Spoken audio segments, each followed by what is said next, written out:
इस समय अगर हम इंडियन एयरफोर्स की फ्लीट के ऊपर नजर डालें तो हमें देखने को मिलेगा कि फाइटर जेट्स कैटेगरी में भारत के पास 7 अलग अलग तरह के फाइटर जेट्स हैं। MiG-21, जैगवार, तेजस मार्क 1, MiG-29, राफेल, मिराज 2000 और सुखोई Su-30 MKI। सेम इसी तरह से अगर हम ट्रेनर फाइटर जेट्स के ऊपर नजर डालें तो वो भी भारत के पास पिलाटुस PC-7, बेका, हॉक और किरण यानी 3 अलग अलग टाइप के ट्रेनर जेट्स हैं।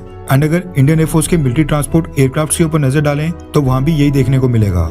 इंडियन एयरफोर्स की फ्लीट में 7 अलग अलग तरह के मिलिट्री ट्रांसपोर्ट एयरक्राफ्ट्स हैं जिनके ऊपर पायलट्स को ट्रेन किया जाता है और 3 अलग अलग टाइप के ट्रेनर जेट्स हैं जिनके ऊपर पायलट्स को ट्रेन किया जाता है। सेम स्टोरी इंडियन एयरफोर्स के हेलीकॉप्टर्स की फ्लीट के मामले में भी है। इस समय इंडियन एयरफोर्स की हेलीकॉप्टर फ्लीट में 6 अलग अलग तरह के ट्रांसपोर्ट हेलीकॉप्टर्स हैं जबकि 4 अलग अलग तरह के अटैक हेलीकॉप्टर्स हैं। इसके अलावा एयर टू एयर रिफ्यूलर्स भी हैं। शायद ही इंडियन एयरफोर्स के अलावा दुनिया की कोई और एयरफोर्स होगी जो इतने ज्यादा अलग अलग टाइप के एयरक्राफ्ट्स की फ्लीट को मेंटेन करती होगी। आप सोचिए कि इन टोटल इंडियन एयरफोर्स के पास यानी इंडियन एयरफोर्स की फ्लीट में आज भी 28 से 30 अलग अलग टाइप के एयरक्राफ्ट और हेलीकॉप्टर्स हैं जो कम्प्लीटली डिफरेंट हैं और अलग अलग प्लेटफॉर्म के ऊपर बेस्ड हैं। और खास बात यह है कि ये बिल्कुल डिफरेंट कंट्री से परचेज किए गए हैं। कुछ रशिया से, कुछ अमेरिका, कुछ फ्रांस, कुछ यूनाइटेड किंगडम यानी ब्रिटेन से और बाकी कई सारे देशों से। आई नो कि अलग अलग टास्क के लिए अलग अलग तरह के फाइटर जेट्स और हेलीकॉप्टर्स चाहिए होते हैं, लेकिन 28 से 30 अलग अलग टाइप के हेलीकॉप्टर्स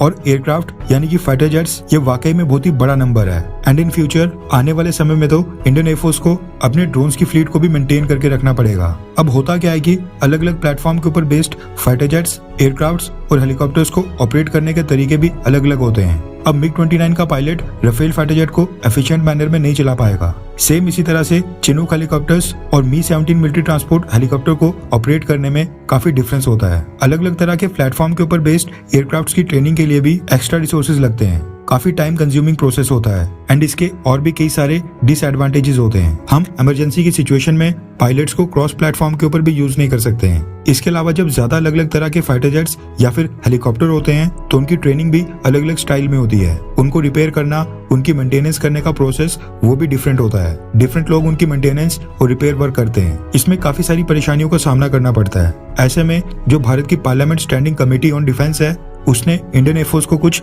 रिकमेंडेशंस भेजी हैं। स्टैंडिंग कमेटी ऑन डिफेंस ने इंडियन एयरफोर्स से कहा है कि इंडियन एयरफोर्स की फ्लीट में जो नंबर ऑफ एयरक्राफ्ट टाइप्स हैं उसको कम किया जाए ताकि इंडियन एयरफोर्स को कम ऑपरेशनल और मेंटेनेंस इश्यूज फेस करने पड़े। और इंडियन एयरफोर्स की एफिशिएंसी बढ़ाने के लिए ये बहुत ही इंपॉर्टेंट स्टेप होगा। स्टैंडिंग कमेटी ऑन डिफेंस ने कहा है कि वो फाइटर जेट्स के नंबर बढ़ाने के फेवर में तो हैं, लेकिन टाइप ऑफ एयरक्राफ्ट को इंडियन एयरफोर्स कम करने की कोशिश करे। स्टैंडिंग कमेटी ऑन डिफेंस ने इंडियन एयरफोर्स को अपनी रिकमेंडेशंस भेजी हैं। इसके अलावा स्टैंडिंग कमेटी ने भारत सरकार और डिफेंस मिनिस्ट्री से पूछा है कि जो 114 फाइटर जेट का MMRC 2.0 टेंडर है उसको क्यों नहीं पूरा किया जा रहा है। इंडियन एयरफोर्स के लिए नए फाइटर जेट्स की प्रोक्योरमेंट में भारतीय सरकार इतना टाइम क्यों लगा रही है। आपकी जानकारी के लिए बता दूं कि स्टैंडिंग कमेटी ऑन डिफेंस में कुल 31 पार्लियामेंटेरियंस होते हैं, 21 लोकसभा से और 10 राज्यसभा से। इसके मेंबर्स का टेन्योर 1 साल का होता है और स्टैंडिंग कमेटी का चेयरपर्सन लोकसभा स्पीकर अपॉइंट करता है। Standing committee on defence ministry of defence के कार्यों को मॉनिटर करती है एंड इंडियन एयरफोर्स भी क्योंकि मिनिस्ट्री ऑफ डिफेंस के अंडर ही आती है, इसलिए स्टैंडिंग कमेटी ने इंडियन एयरफोर्स के लिए ये रिकमेंडेशंस दी हैं। खैर, आपको क्या लगता है कि क्या स्टैंडिंग कमेटी ने बिल्कुल सही रिकमेंडेशंस दी हैं, हाँ या फिर ना? नीचे कमेंट करके अपनी राय जरूर बताएं।